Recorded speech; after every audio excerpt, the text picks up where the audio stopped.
அன்பார்ந்த சகோதரர்களே, divine Shalom ஊழியங்கள் மூலம் உங்களை சந்திப்பதையிட்டு நாங்கள் பெருமகிழ்ச்சி அடைகின்றோம். இன்றைய நாளிலும் உயிர்த்தெழுந்த ஞாயிறில் நாங்கள் உங்களை சந்திக்கின்றோம். உயிர்த்தெழுந்த ஞாயிறின் ஆசீர்வாதங்கள். யூத ராஜசிங்கம் உயிர்த்தெழுந்தார். ஆம், இந்த வெற்றியை உலகெங்கிலும் நாங்கள் கொண்டாடுகின்றோம். ஆசீர்வாதங்கள். அன்பானவர்களே, நீங்கள் சுகமாக இருக்கின்றீர்களா? உங்களுக்காக நாங்கள் தினமும் ஜெபிக்கின்றோம். உங்களது ஜெபத் தேவைகளையும் ஆலோசனைகளையும் முன்கூட்டியே எங்களுக்கு நீங்கள் தொலைபேசியில் நீங்கள் அறிவித்தால் நாங்கள் நேரங்களை குறித்து உங்களுக்காக ஜெபிக்க ஆலோசனைகளை தர நாங்கள் காத்திருக்கின்றோம். அன்பானவர்களே, இதுவரை சப்ஸ்கிரைப் செய்த உங்கள் யாவருக்கும் நன்றி. உங்கள் சப்ஸ்கிரிப்ஷன் தேவராஜ்யத்தின் விஸ்தாரத்துக்கு ஆசீர்வாதமாக இருக்கின்றது. அது நிதி சம்பந்தமானது அல்ல.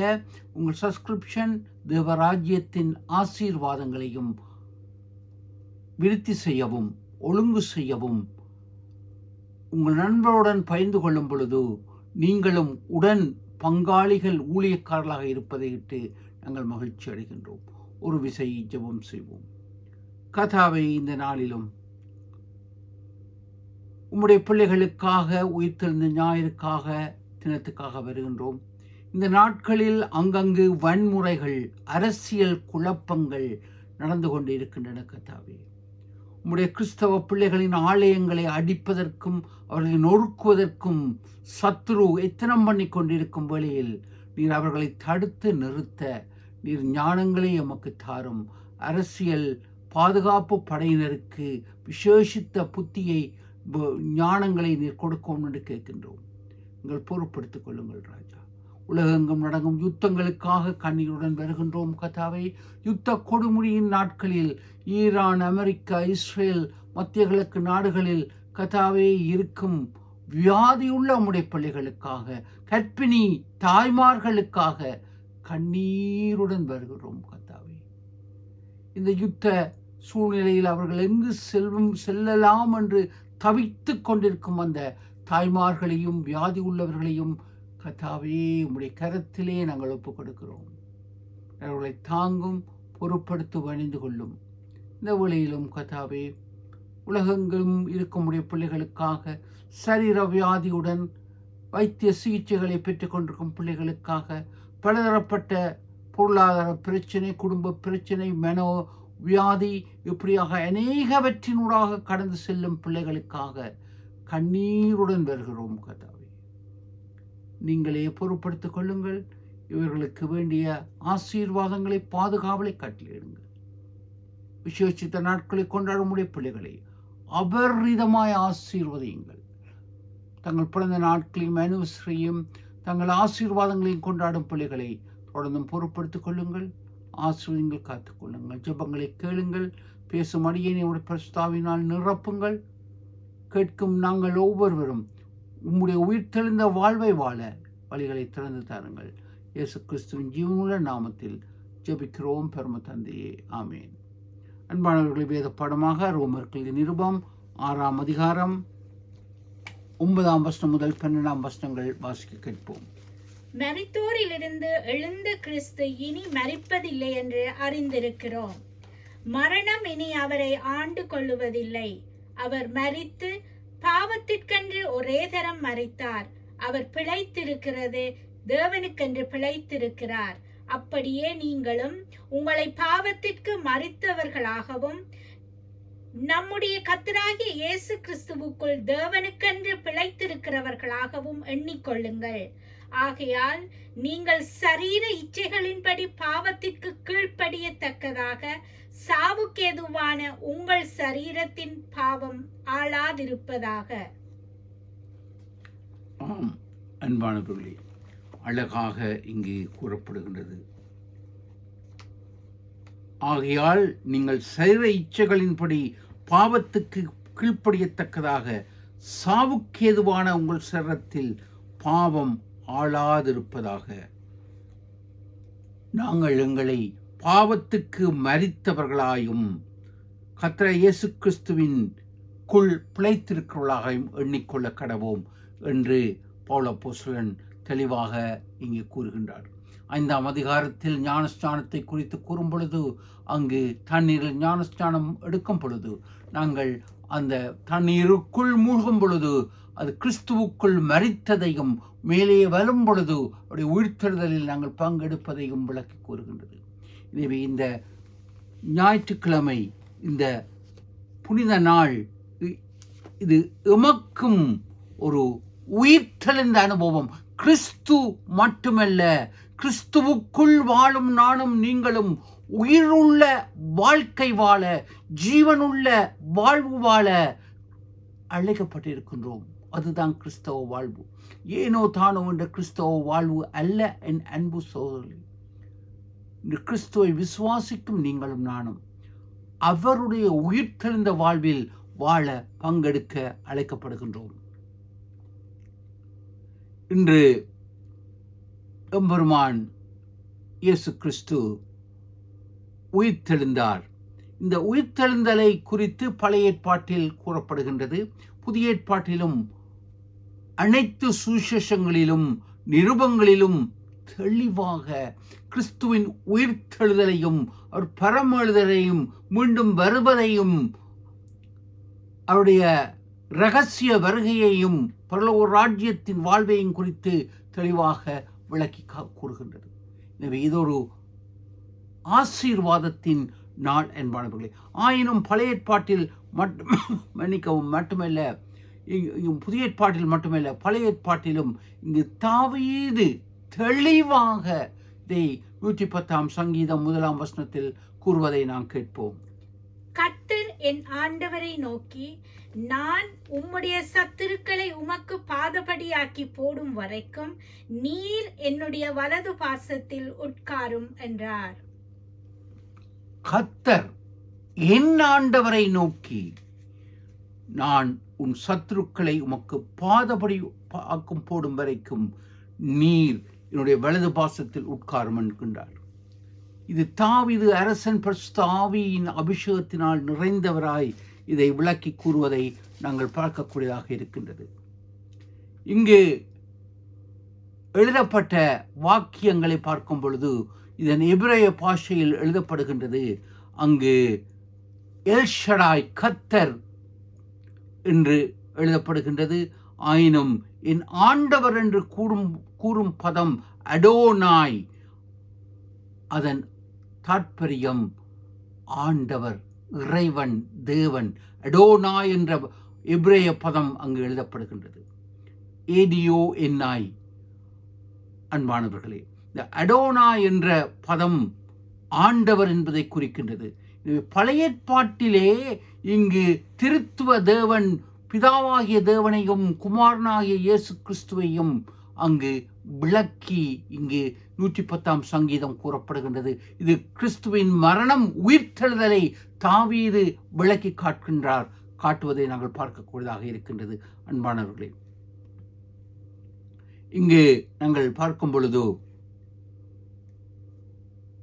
எபிரேயர் கழுதிய நிருபம் 2ஆம் அதிகாரம் 14ஆம் 15ஆம் வசனத்தில் அங்கு தெளிவாக பார்க்கின்றோம். அங்கு மரித்த கிறிஸ்து பரலோகத்தில் எழுந்திருக்கின்றார். மரித்த கிறிஸ்து பரலோகத்துக்கு எழுந்திருக்கின்றார். எபிரேயர் நிருபம் 2ஆம் அதிகாரம் 14ஆம் 15ஆம் வசனத்தில் அவர் மரணத்தின் அதிபதியாகிய பிசாசை தன் காலினால் மிதித்து மரணத்தை அவமாக்கி போடுகின்றார். எபிரேயர் நிருபம் 2ஆம் அதிகாரம் 14ஆம் 15ஆம் வசனத்தில். எனவே மரணத்துக்கு அதிபதியாகிய அந்த பிசாசை தேவன் தன் காலினால் நசுக்கி அவனை மரணத்தை மேற்கொள்கின்றார். இது ஆதியாகமம் 3ஆம் அதிகாரம் 15ஆம் வசனத்தில் அங்கு கூறப்பட்ட அதே வார்த்தை. அங்கு அவர் என்று கூறப்படுகின்றது. அங்கு உயரிய பண்பு, அங்கு பரிசுத்தவான்களுக்கும் தேவனுக்கும் கூறப்படுகின்ற பதம். அங்கு மற்றவர்களுக்கு கூறப்படுகின்ற பதம் அவன். இங்கு ஒன்றில் தான் அவர் என்று கூறப்படுகின்ற தமிழில் கூட சரியான மொழிபெயர்ப்பு இருக்கின்றது.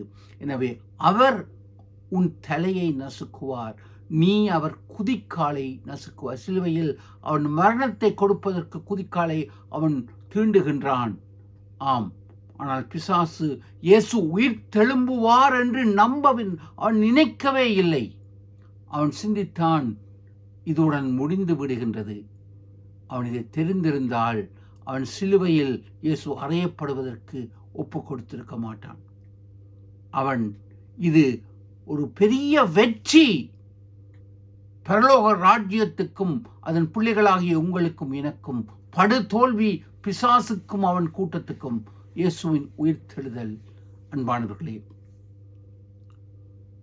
அவர் மரணத்தை வென்று பிசாசை நசுக்கி அங்கு பரலோகம் செல்கின்றார். இதை அடிக்கடி நான் கூறுவேன். பேதுரு நிருபத்தில் அங்கு கூறப்படுகின்றது, பிசாசு கட்சிக்கின்ற சிங்கத்தைப் போல எவனை விழுங்கலாம் என்று வகை தேடித் திரிகின்றான்.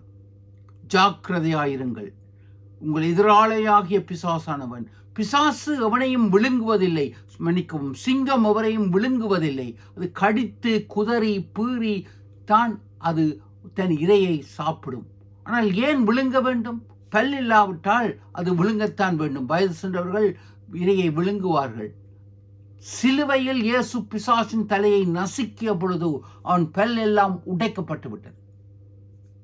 ஆதியாகமம் 3ஆம் அதிகாரம் 15ஆம் வசனத்துக்கும் பேதுரு நிருபத்திலும் இது தொடர்புகள் இருக்கின்றது. அங்கு பல் இழந்த பாம்பு பிசாசு அவன் சிலுவையில் தோற்று போனவனாக இருக்கின்றான். என்பானவர்களே, இங்கு நாங்கள் மேலும் பார்க்கின்றோம். அப்போஸ்தலர் நடவடிக்கைகள் 7ஆம் அதிகாரம் 55ஆம் 56ஆம் வசனத்தில் நாங்கள் பார்க்கின்றோம், ஸ்தேவான் அங்கு ஆண்டவருக்கு சாட்சியாக இயேசுதான் மேசியா என்று கூறிய பொழுது யூதர்களினால் அதை ஏற்றுக்கொள்ள முடியவில்லை. அவர்கள் அவனை கல்லெறிய முற்படுகின்றார்கள். அப்பொழுது அந்த நேரத்தில் ஸ்தேவானுடைய கண்கள் திறக்கப்படுகின்றது. அங்கு பார்க்கின்றான், அவன் கூறுகின்றான், இதோ வானம் திறந்திருக்கின்றது, பரலோக ராஜ்யம் திறந்திருக்கின்றது. இயேசுவானவர் பிதாவின் வலது பட்சத்தில் அங்கு நிற்கின்றார். இங்கு இயேசு பிதாவின் வலது பாசத்தில் உட்கார்ந்திருக்கின்றவர் இப்பொழுது எதற்காக வலது பாசத்தில் நிற்கின்றார்? என் மகன் எனக்கு சாட்சியாக அவன் அடிக்கப்பட போகின்றான், இரத்த சாட்சியாக மரிக்கப் போகின்றான் என்று அவர் ஒரு பதட்டத்தில் எழுந்து நிற்கின்றார். அத்துடன் அவனுக்கு மரியாதை செலுத்த பரலோகமே எழுந்து நிற்கின்றது. இதுதான் தாற்பயம். வலது பாசத்தில் உட்கார்ந்திருக்க வேண்டிய இயேசு ஏன் எழுந்து நிற்கின்றார்? ஸ்தேவானுடைய கண்களில் அங்கு இயேசு எழுந்திருப்பதை பார்க்கும் பொழுது, என் மகனுக்காக ஒரு பெரியவர்கள் வரும் பொழுது எழுந்து நிற்பதைப் போல இங்கு இயேசு அந்த மனிதனுக்கு, ஸ்தேவானுக்கு எழுந்து நிற்கின்றார் பதற்றத்துடன். இன்று எனது செயலும் உங்களது செயலும் ஆண்டவர் எம்மை பார்த்து அன்புடன், வா மகனே, நீ கொஞ்சத்தில் உண்மையாய் இருந்தாய், அநேகத்தின் மேல் உன்னை அதிகாரியாய் வைப்பேன் என்று எம்மை வரவழைக்கின்றாரா? அல்லது நம்முடைய செயலை பார்த்து பிசாசு hi my dear friend, my son, my daughter என்று எம்மை அழைத்து அவன் எழுந்து சந்தோஷப்படுகின்றானா? இன்று எம் வாழ்க்கை எவ்விதமாக இருக்கின்றது? அன்பானவர்கள், சற்று சிந்திக்க நாங்கள் அழைக்கப்படுகின்றோம். ஆண்டவர் இயேசு கூட ஸ்தேவான் ஆண்டவர்க்காய் உயிருள்ள வாழ்வு வாழ்ந்ததற்காய் எழுந்து நிற்கின்றார். இன்று நம் வாழ்க்கை ஆண்டவருக்கு சாட்சியாக நறுமணம் உள்ளதாக இருக்கின்றதா? எவ்விதமாக நாங்கள் நிற்கின்றோம்? மேலும் இங்கு பார்க்கின்றோம், ரோமர்கள் நிருபம் 8ஆம் அதிகாரம் 33ஆம் 34ஆம் வசனத்தில் கூறப்படுகின்றது. பவுல் அப்போஸ்தலன் கூறுகின்றார், ஆண்டவர் தெரிந்து கொண்டவர்களுக்கு விரோதமாய் யார் குற்றப்படுத்தக்கூடும்? அவர்களை யார் குற்றப்படுத்த வேண்டும்? கிறிஸ்து மரித்தார், ஆயினும் ஒரு தரம் மரித்தார், உயிர் தெழுந்தார், அவர் மரிப்பதில்லை. எமக்காக பிதாவின் வலது பாசத்தில் அவர் விண்ணப்பம் செய்து கொண்டிருக்கின்றார். அழகாக இங்கு கூறப்படுகின்றது. ரோமர்களின் நிருபம் 8ஆம் அதிகாரம் 33ஆம் 34ஆம் வசனத்தில், மரித்த கிறிஸ்து எமக்காக பிதாவின் வலது பாசத்தில் விண்ணப்பம் செய்து கொண்டிருக்கின்றார். அவன் இப்படியான சூழ்நிலையில் சென்று கொண்டிருக்கின்றான். அவன் பிரச்சனைகளின் மத்தியில் செல்கின்றான். அவன் அறியாமல் இந்த பாவத்தை செய்து விட்டான். எமக்காக பிதாவின் வலது பாசத்திலிருந்து விண்ணப்பம் எமக்காக பரிந்து பேசிக் கொண்டிருக்கின்றார். அது கூறப்பட்ட கிரேக்க பதம் எமக்காக வழக்காடும் வக்கீல், அட்வொகேட் என்று எழுதப்பட்டிருக்கின்றது. எமக்கு ஆக வழக்காடி எம் நியாயத்தை, எம்மை நீதிமான்களாக்க, எம் குற்றங்களை மன்னிக்க ஒரு நீதிபதியின் முன்பு வழக்காடும் வக்கீலாக, அட்வொகேட்டாக கிறிஸ்து செயல்படுகின்றார் என்று ரோமர்கள் நிருபம் 8 33 34 வசனத்தில் தெளிவாக கூறப்படுகின்றது. உயிர்த்தெழுந்த கிறிஸ்து இன்று என்ன செய்கின்றார்? உங்களுக்காகவும் எனக்காகவும் பிதாவின் வலது பாசத்தில் அவர் வீற்றிருக்கின்றார் என்பானவர்களே. இங்கு பேதுரு நிருபத்தில் அங்கு கூறப்படுகின்றது, மரித்த கிறிஸ்து அங்கு பாதாளம் செல்கின்றார். நோவாவின் காலத்தில் 8 பேர் நீதிமான்களாக்கப்பட்டு பாதுகாக்கப்பட்டார்கள். மிகுதி அத்தனை பேர்களும் அங்கு பாதாளத்தில் செல்கின்றார்கள். அவர்களுக்கு தேவ சத்தியத்தை கூற, அவர்கள் ஆத்துமாக்களை நரகத்திலிருந்து விடுதலை பண்ண அங்கு பாதாளம் சென்று சத்தியங்களை அவருக்கு கூறினார். அவர் கூறினார், நோவா கூறின அந்த ரட்சிப்பு, அந்த மேசியா, பரலோக ராஜ்யம் என்னை குறித்து தான் கூறியிருக்கின்றார். இதோ நான் வந்திருக்கின்றேன் என்று அவர்களை விடுதலை பண்ணி அழைத்து செல்கின்றார். ஆயினும் அந்த சலாக்கியம் பழைய ஏற்பாட்டு பக்தர்களுக்கு மட்டும்தான். புதிய ஏற்பாட்டில் நாங்கள் கிறிஸ்துவை அறிந்திருக்கின்றோம். நாம் பாவம் செய்து நரகத்துக்கு சென்ற பின்பு கிறிஸ்து வந்து நமக்கு மீண்டும் ஒரு சந்தர்ப்பம் தரப்போவது இல்லை. இன்று உங்களுக்கு தெரியும், எனக்கு தெரியும், இதுதான் சத்தியம், இதுதான் ஜீவம் மார்க்கம் என்று.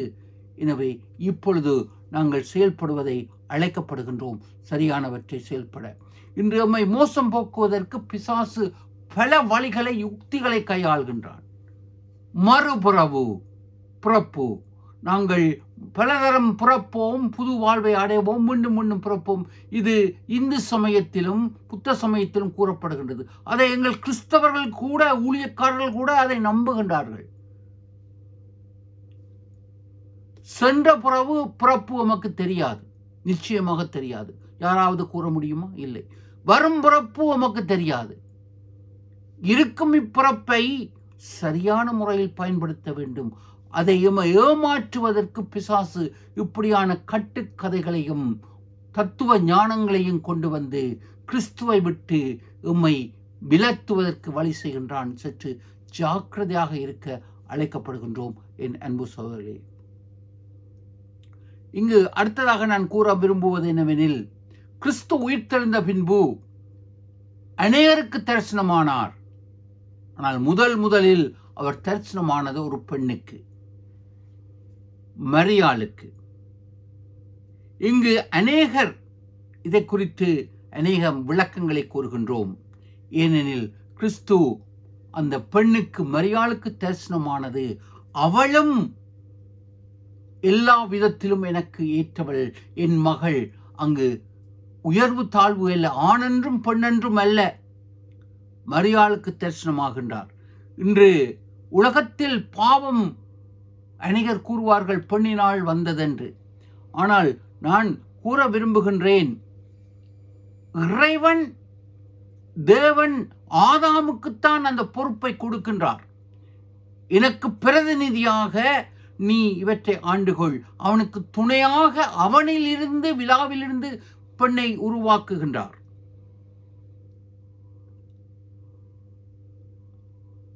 ஆயினும் இன்னும் ஒரு சத்தியத்தை நான் சிந்தித்துக் கொண்டே இருக்கின்றேன். ஆணிற்குள் பெண் இருக்கின்றாள். அது ஆங்கிலத்திலும் உமன் என்று அழைக்கின்றோம். WO அங்கு MAN. அந்த பெண்ணுக்குள் ஆண் இருக்கின்றாள், ஆணுக்குள் பெண் இருக்கின்றது. அத்துடன் இன்னும் ஒன்றை நான் அடிக்கடி சிந்திப்பது ஒன்று. அன்று ஏவாள் பழத்தை சாப்பிடுகின்றாள். அவள் கண்கள் உடனடியாக திறக்கப்படவில்லை. ஆயினும் அவள் பழத்தை கொண்டு வந்து ஆதாமுக்கு கொடுக்கின்றாள். அதை ஆதாம் சாப்பிட்ட பின்புதான் இருவருடைய கண்களும் திறக்கப்பட்டது என்று வேதத்தில் எழுதப்பட்டிருக்கின்றது. ஏவாளுக்கு முன்னதாகவே அந்த கண்கள் திறக்கப்பட்டு தான் நிர்வாணி என்று அறிந்திருந்தால் ஆதாமுக்கு அதை கொடுத்திருக்க மாட்டாள். ஆதாமும் அதை புசித்த பின்புதான் ஆதாமின் இருவர் கண்களும் திறக்கப்படுகின்றது. எனவே அங்கு பொறுப்பு கொடுக்கப்படுகின்றது ஆதாமிற்கு. தலை ஆதாம், கணவன் மனைவி அங்கு ஆதாமின் சரீரமாக இருக்கின்றார். ஆனால் இன்று அநேக பெண்கள் கூறுகின்றார்கள், கணவன் தலையாக இருக்கலாம், ஆனால் நான் கழுத்து, நான் திரும்பும் வழியில் தான் கணவன் திரும்ப வேண்டும் என்று கணவனை ஆட்டி படைக்கும் பெண்கள் என்று அநேகர் இருக்கின்றார்கள். இது தேவ சத்தியத்துக்கும் தேவ சிருஷ்டிப்புக்கும் முரணானது. சற்று சிந்திக்க நாங்கள் அழைக்கப்படுகின்றோம். இன்று நான் என்று கணவனை அடக்கும் பெண்களை சற்று ஆண்டவர் எச்சரிக்கின்றார். அன்பானவர்களே, ஆயினும் பெண்கள் எந்த விதத்திலும் குறைவானவர்கள் அல்ல. முதல் தரிசனம் பெண்ணுக்கு, முதல் சுசேஷகி ஒரு பெண், சத்தியத்தை அவள் மக்களுக்கு கிறிஸ்து உயிர்த்தெழுந்தார் என்று கூறியது ஒரு பெண்ணாக இருக்கின்றது. அன்பானவர்களே, எனவே பெண்கள் விசேஷம் ஆனவர்கள், அவர்கள் ஆணுக்கு சமனானவர்கள் என்பதை நான் தேவ சித்தத்தின்படி கூற விரும்புகின்றேன். இங்கு அடுத்ததாக நான் கூற விரும்புவது, அங்கு கிறிஸ்து உயிர்த்தெழுந்த பின்பு எம்மாவூருக்கு சென்ற 2 சிறுவர்களுக்கு தரிசனமாகின்றார். லூக்கா சுவிசேஷம் 24ஆம் அதிகாரம் 13-35 வசனம். அங்கு நடந்து செல்கின்றார்கள். இயேசுவும் கூட செல்கின்றார். அவருக்கு புரியவில்லை. இன்று அந்த சீஷர்களுடன் மட்டும் அவர் நடந்து சென்றவர் அல்ல. அங்கு பழைய ஏற்பாட்டில் முதல் சீஷர்கள் உடன் அவர் நடந்து சென்றார். அவர்களுடன் மட்டுமல்ல, இன்று உங்களுடனும் என்னுடனும் ஆண்டவர் நடந்து செல்கின்றார். அன்பானவரை, இன்று வாழ்க்கையில், என்னுடைய வாழ்க்கையில் அநேக அனுபவங்கள் அங்கு ஆண்டவர் என்னுடன் நடந்து வந்ததை நான் உணர்ந்தேன், பார்த்தேன். அன்பானவர்களே, அன்றைய சீஷர்களுடன் மட்டுமல்ல, இன்று வாழ்க்கையில் பிரச்சனைகளின் மத்தியில், துன்பங்களின் மத்தியில் செல்கின்றீர்களா? உங்களுடன் ஆண்டவர் நடக்கின்றார். பிரச்சனைகளின் மத்தியில் மட்டுமல்ல, நீங்கள் உங்கள் ஆபீஸில் வேலை செய்யும் பொழுது அருகில் ஆண்டவர் இருக்கின்றார். அதை சிந்திக்கும் பொழுது அது ஆசீர்வாதமாக இருக்கும். காரில் செல்லும் பொழுது, மோட்டார் சைக்கிள் செல்லும் பொழுது ஆண்டவருடன் வருகின்றார். அவருடன் நாங்கள் கதைத்துக் கொண்டு செல்ல முடியும். ஆண்டவர் அருகில் இருக்கும் பொழுது நாங்கள் தேவையற்ற, அவருக்கு பிரியமில்லாத காரியங்களை செய்வோமா? இல்லை. எனவே ஆண்டவர் அன்று ஊர் சீஷர்களுடன் மட்டுமல்ல, இன்று உங்களுடன் நடந்து கொண்டு இருக்கின்றார். நீங்கள் ஆண்டவருக்கு பிரியமில்லாத அருவருப்பான காரியங்களை செய்யும் பொழுது உங்களை விட்டு தூர போய் விடுவார். எனவே இன்று உங்களுடன் நடந்து கொண்டு இருக்கின்றார். அவருடன் நடப்பது என்பது அவருடைய பரிசுத்த மார்க்கத்தில் அவருக்கு பிரியமானபடி நாங்கள் வாழுவதை, ஆண்டவருடன் நடப்பது என்பதை ஆபிரகாமின் வாழ்க்கையிலிருந்து நாங்கள் பார்க்கக்கூடியதாக இருக்கின்றது. அன்பானவர்களே, இங்கு அடுத்ததாக நாங்கள் பார்க்கும் பொழுது, யோபு பக்தன் பழைய ஏற்பாட்டில் கிறிஸ்துவின் உயிர்த்தெழுதலை இங்கு பார்க்கின்றார். அதை நாங்கள் வாசிக்க, யோபுவின் புஸ்தகம் நாங்கள் வாசிக்க கேட்போம். 19ஆம் அதிகாரம் 25ஆம் வசனத்தை நாங்கள் கேட்போம். என் மீட்பர் உயிரோடு இருக்கிறார் என்றும் அவர் கடைசி நாளில் பூமியின் மேல் நிற்பார் என்றும் நான் அறிந்திருக்கிறேன். யோபு ஒரு இஸ்ரவேலன், யூதன் அல்ல. ஆயினும் அவன் ஒரு சன்மார்க்கனாய் அவன் வாழ்ந்தான். நியாயப்பிரமாணம் இல்லாவிட்டாலும் ஆண்டவரின் பிரியமாய் வாழ்ந்தான். அவன் வெற்றி முழக்கமிடுகின்றான், என் ஆண்டவரின் மீட்பர் உயிரோடு இருக்கின்றார். கடைசி நாளில் என் அந்நிய கண்களில் என் கண்களே அவரை பார்க்கும். இது உயிர்த்தெழுந்த கிறிஸ்துவை அவர் தீர்க்கதரிசனமாக பரிசுத்தாவினால் நிறைந்தவராய் கூறுவதை பார்க்கின்றோம். அன்பானவர்களே, இங்கு கூறப்படுகின்ற மீட்பர் என்ற பதம் சட்ட ரீதியாக என்னை மீட்பவர், என் மீட்பர். அவர் நியாயப்பிரமாணத்தின் சட்டங்களிலிருந்து என்னையும் உங்களையும் மீட்டு கிருபையினால் எங்களை சிலுவையின் மூலம் மீட்டவர். இந்த பதங்களை யோபு 19 அதிகாரம் 20 வசனத்தில் விளக்கமாக கூறப்படுகின்றது. இதை குறித்து நான் விளக்கம் கூற எனக்கு நேரம் போதாது. கிருபையினால் எங்களை மீட்டவர். அந்த இயேசு என்றால், ஜோஷுவா என்றால் அதன் அர்த்தம் மீட்பர். என்னையும் உங்களையும் பாவக்கட்டிலிருந்து மரணத்திலிருந்து மீட்பதற்கே கிறிஸ்து பிறந்தார், உயிர்த்தெழுந்தார். இன்று பரலோகம் இருக்கின்ற அவருடைய மீட்பில், உயிர்த்தெழுதலில் இன்று எமக்கு பங்கு இருக்கின்றது. அன்பானவர்களே, இதை நாங்கள் பார்க்கும் பொழுது இயேசு அங்கு கூறுகின்றார், மார்த்தாளுக்கு, மரியாளுக்கு அங்கு தெளிவாக கூறுகின்றார். லாசரு மரித்த பொழுது அங்கு யோவான் சுவிசேஷம் 11 அதிகாரம் 25 26 வசனத்தில், உயிரோடு இருக்கையில் என்னை விசுவாசிக்கின்றவன் மரித்தாலும் என்றென்றைக்கும் பிழைப்பான், உயிரோடு இருப்பான். நானே உயிர்த்தெழுதலும் ஜீவனுமாய் இருக்கின்றேன். உயிரோடு இருக்கையில் என்னை விசுவாசிக்கின்றவன் சரீர பிரகாரமாக மரித்தாலும் என்றென்றும் உயிரோடு இருப்பான். இந்த வாக்கு தத்தம் உங்களுக்கும் எனக்கும் உரியது. கல்லறை தோட்டத்தில் வெளி கல்கடில் மாவுளில் எழுதி வைப்பது அல்ல. எங்கள் உள்ளத்தில், இதயத்தில் இவை எழுதப்பட்டு அவைகளின்படி நாங்கள் ஜீவனுள்ள வாழ்க்கை, இந்த வாழ்க்கையில் வாழ அழைக்கப்படுகின்றோம். மரித்த பின்பு எழுதி வைத்ததனால் நாங்கள் நித்திய காலம் உயிரோடு இருப்போம் என்பது அல்ல. இப்பொழுது உங்கள் ஜீவன், உங்கள் வாழ்க்கை உயிருள்ள வாழ்க்கையாய், கிறிஸ்துவுக்குள் உயிருள்ள வாழ்க்கையாய் வாழ்கின்றதா? இவ்விதமாக நாங்கள் வாழ அழைக்கப்படுகின்றோம். இது யோபு தெளிவாக கூறுகின்றார். இங்கு இயேசு கூறிய அதே பதம், என் மீட்பர் உயிரோடு இருக்கின்றார். இன்னும் ஒரு சுருக்கமான ஒரு சத்தியத்தை வேதத்திலிருந்து உங்களுக்கு கூறி நான் இந்த நிகழ்ச்சியை முடித்துக் கொள்ள விரும்புகின்றேன். யோபு புஸ்தகம் 1 அதிகாரம் 2 வசனங்களில் அங்கு பார்க்கின்றோம். யோபுவிற்கு 7 குமாரர்கள் 3 குமாரத்திகள் இருக்கின்றார்கள். 1 அதிகாரம் 2 வசனத்திலிருந்து பார்க்கின்றோம். இது தெளிவாக நீங்கள் வேதத்தை எடுத்து பாருங்கள். யோபுவின் புஸ்தகம் 1 அதிகாரம் 1 அதிகாரத்தில் 7 குமாரர் 3 குமாரத்திகள், 7000 ஆடுகள், 3000 ஒட்டகங்கள், 5000 எருதுகள், 500 கழுதைகள் இருக்கின்றன. கணக்கை பாருங்கள். 7000, 7 குமாரர் 3 குமாரத்திகள், பின்பு மிருக ஜீவன்கள் 7000 ஒட்டகங்கள், 7000 ஆடுகள், 3000 ஒட்டகங்கள், 5000 எருதுகள், 500 கழுதைகள். பின்பு பார்க்கும் பொழுது 12 அதிகாரத்தில் 42 யோபுவின் புஸ்தகம் முடிகின்றது. ஆசீர்வதிப்பர் முன்னிலைமையை பார்க்கிலும் பின்னிலைமை ஆசீர்வதிக்கப்படுகின்றது. 42 அதிகாரம் 12 வசனத்தில், முன்பு 7000 ஒட்டகங்கள் இருந்தன, இப்பொழுது 14000 மெனிக்கும் ஆடுகள். அங்கு இலக்கம் எழுதப்படுகின்றது, இரட்டிப்பன் எழுதவில்லை. 14000 ஆடுகள், 6000 ஒட்டகங்கள், 3000 இப்பொழுது 6000, 500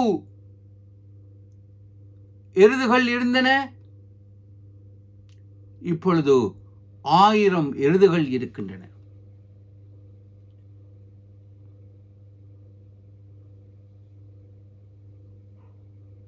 அஞ்சூறு கழுதைகள் இருந்தன, இப்பொழுது 1000 கழுதைகள் இருக்கின்றன. அன்பானவர்களே, இவ்விதமாக அனைத்தும் இரட்டிப்பாக வருகின்றது. 5000 எருதுகளுக்கு 10,000 எருதுகள் அங்கு வருகின்றன. இப்படியாக அனைத்தும் இரட்டிப்பாக அங்கு வருகின்றது மிருகங்கள். ஆயினும் முக்கியமான குறிப்பு, அவருடைய பிள்ளைகள் முன்பு 7 குமாரர் 3 குமாரத்திகள். ஆனால் பிள்ளைகள் மட்டும் 42 அதிகாரம் 13 வசனத்தில் 7 குமாரரும் 3 குமாரத்திகளும். ஏன் அவர்கள் இரட்டிப்பாக கொடுக்கப்படவில்லை? ஏனெனில் கிறிஸ்துவுக்குள் மரித்தவர்கள் என்றென்றும் உயிரோடு இருக்கின்றார்கள். இயேசு அங்கு மாத்தாளுக்குரிய அதே மரியாளுக்குரிய அதே வார்த்தை. அங்கு யோபு தன் பிள்ளைகளை இழக்கவில்லை, அவர்கள் உயிரோடு பரலோகத்தில் இருக்கின்றார்கள். அவனுடைய 10 பிள்ளைகளும் 7 குமாரர்களும் 3 குமாரத்திகளும். பின்பு மீண்டும் 7 குமாரர்கள் 3 குமாரத்திகள். எனவே அது இரட்டிப்பாக பிள்ளைகள் வரவில்லை. இது கிறிஸ்துவுக்குள் உயிர்த்தெழுந்த சத்தியத்தை எமக்கு விளக்குகின்றது. இதன் தாற்பயம் பெரியது. சற்று சிந்தித்து இன்று எம் வாழ்க்கை கிறிஸ்துவுக்குள் யோபின் வாழ்வைப் போல சன்மார்க்கமுள்ள வாழ்க்கையாய் உயிருள்ள வாழ்க்கையாய் வாழ்கின்றதா? ஏனோ தானோ என்ற கிறிஸ்தவ வாழ்வு அல்ல நண்பர்களே. உயிர்த்தெழுந்த கிறிஸ்துவின் வாழ்வு எமக்குள் காணப்படட்டும். சிந்திப்போம், செயல்படுவோம். தேவன் உங்களை ஆசீர்வதிப்பார். ஆமென்.